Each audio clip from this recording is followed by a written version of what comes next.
Hey guys, welcome back to my channel. If you're new here, my name is Chanel and you are gardening with the Urban Sunflower. Today we're going to have a little garden chat about just some of the things that I dealt with this season in reference to my fruit trees specifically. I have about 30 or 40 fruit trees growing here in my urban garden. A bunch of different varieties. I have like apples, oranges, peaches, all kinds of stuff here in zone 6B. If you guys can, please consider subscribing to the channel, and we're going to get right into today's video.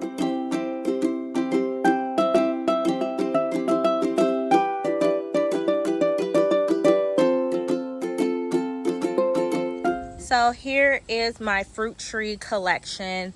I have apples, oranges, all the citrus. I do have a variety of citrus, but peaches, apples, plums. I'm gonna add some pear trees to the collection next season. I am growing them all in pots here in my suburban backyard, and the reason why I am growing them in pots is because I plan to buy land. So a couple things that I learned this season: if you are going to grow fruit trees in containers, please consider getting dwarf varieties. This is one of my dwarf variety fruit trees. This is an apple. Dwarf variety fruit trees can grow and produce in containers. Keep in mind that every 2 to 3 years you will have to uppot the tree and possibly trim the roots. For standard size fruit trees, I do not recommend keeping them in a pot longer than 2 years. You can purchase one and care for it in a larger nursery pot. However, the tree will grow rapidly. The first 2 to 3 years with any fruit tree, I recommend focusing on establishing a healthy root system before allowing the tree to bear fruit. In the long term, you will get healthier and tastier fruit and more longevity out of the tree. Here's another fruit tree here. This is a fruit tree that I got out of the Tractor Supply. And honestly, this tree is doing excellent. It was $14, and I didn't think this tree was going to do much for me this season, but the growth is incredible compared to when I bought it. So all of this here, that's all new growth. So this tree is doing excellent. So if you are interested in adding fruit trees to your suburban or urban garden, but you don't have your land yet, you're kind of renting or in between places, I highly recommend, of course, dwarf varieties first, but getting those smaller fruit trees, those ones from the Tractor Supply that come in like a little baggie. Here's the brand, the Grout. And this tree gave me no issues this summer. This is a peach tree here. I got this peach tree last season on clearance at the Home Depot. And this tree is a regular sized peach tree. It is in a 17-gallon rope handled tub. Those are like those little laundry tubs that you can tote like clothes and stuff in. And it's grown, and it's growing faster than I anticipated. So I haven't made a decision yet. I might have to go plant this tree at one of my friend's house, or if my mom will be so kind, I will plant it in her yard. I'm not sure on how soon I'm going to be moving from this property to the next, but it has grown so fast since I bought it last year. Other tips and suggestions that I would give for someone that is growing fruit trees in containers is to plant the fruit trees by themselves. I made a mistake by adding herbs and flowers at the base of the fruit tree. And the reason why I wanted to do that was because I planted too much and I ran out of room. So this is another peach tree here. So what I made a mistake. I planted like lemon balm and some other herbs at the base of these fruit trees. That's just native soil and stuff there. But by doing that, those herbs and those flowers were taking a lot of energy and nutrients from my fruit trees. This was the only fruit tree that I didn't do that to. I actually topped this one by accident because I needed more soil and didn't want to go to the store. I guess it wasn't an accident, it was intentional, but I did not think anything would happen. But by adding native soil to this container, this fruit tree has grown so much. And I can't show you right now because I would literally have to get help pushing this over. It broke through the bottom of that pot and it's growing inside of the soil. So this tree, I have to get this tree planted somewhere. I might gift it to somebody because this tree cannot wait. And next season, this tree is going to be ready to put on some fruit. So that's super exciting. So let's do a quick recap. If you have limited space or if you plan to move in a couple years and want to get a head start on your orchard, go ahead and select dwarf and young fruit tree varieties that are compatible with your zone.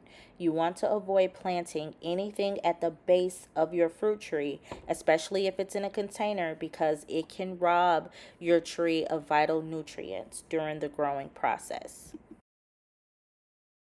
This is a patio peach. This is so cute. These are perfect for containers. Got this one from the Home Depot.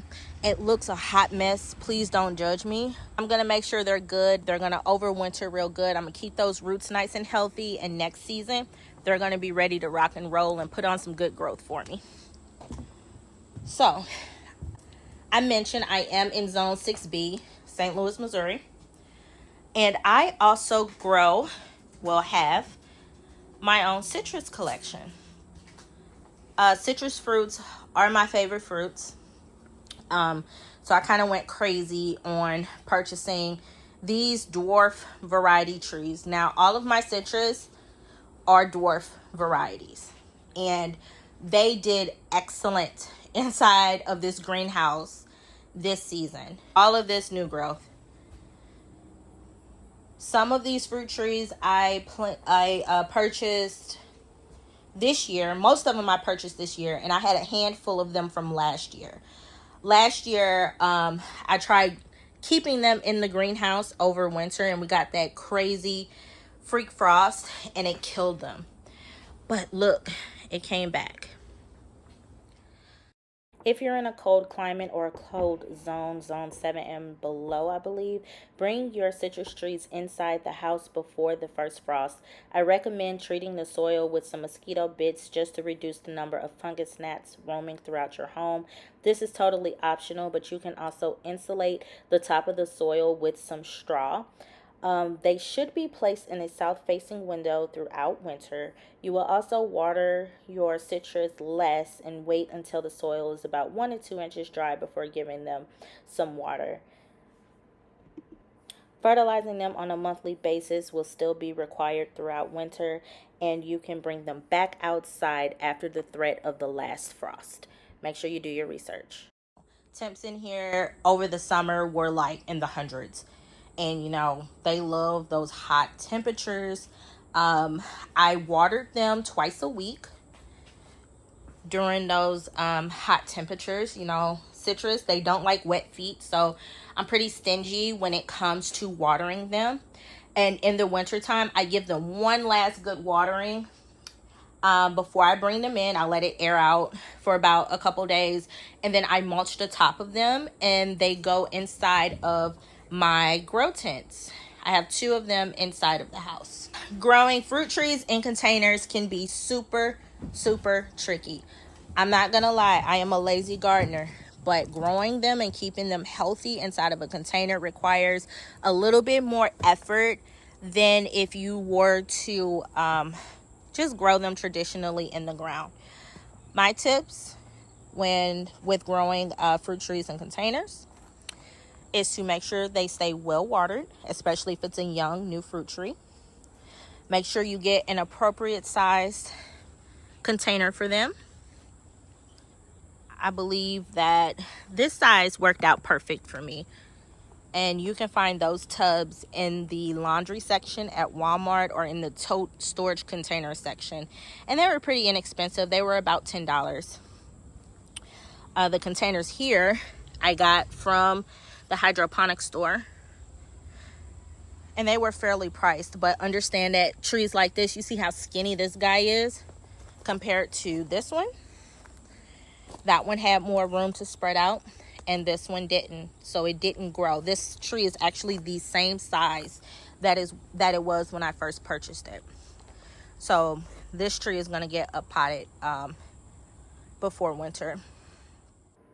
If you're going to grow your fruit trees in containers, avoid letting them dry out. Young fruit trees have to be well watered. Also, you're going to fertilize your fruit trees on a monthly basis or when the tree needs it. To cut back on fertilizer, I recommend top dressing with compost in the fall and in the spring.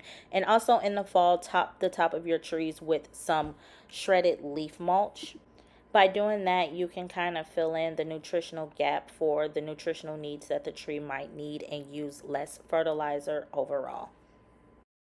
So I think I covered everything with our fruit tree talk today. If you guys like this video, please consider giving it a thumbs up, and I will catch you guys in the next one. Happy gardening!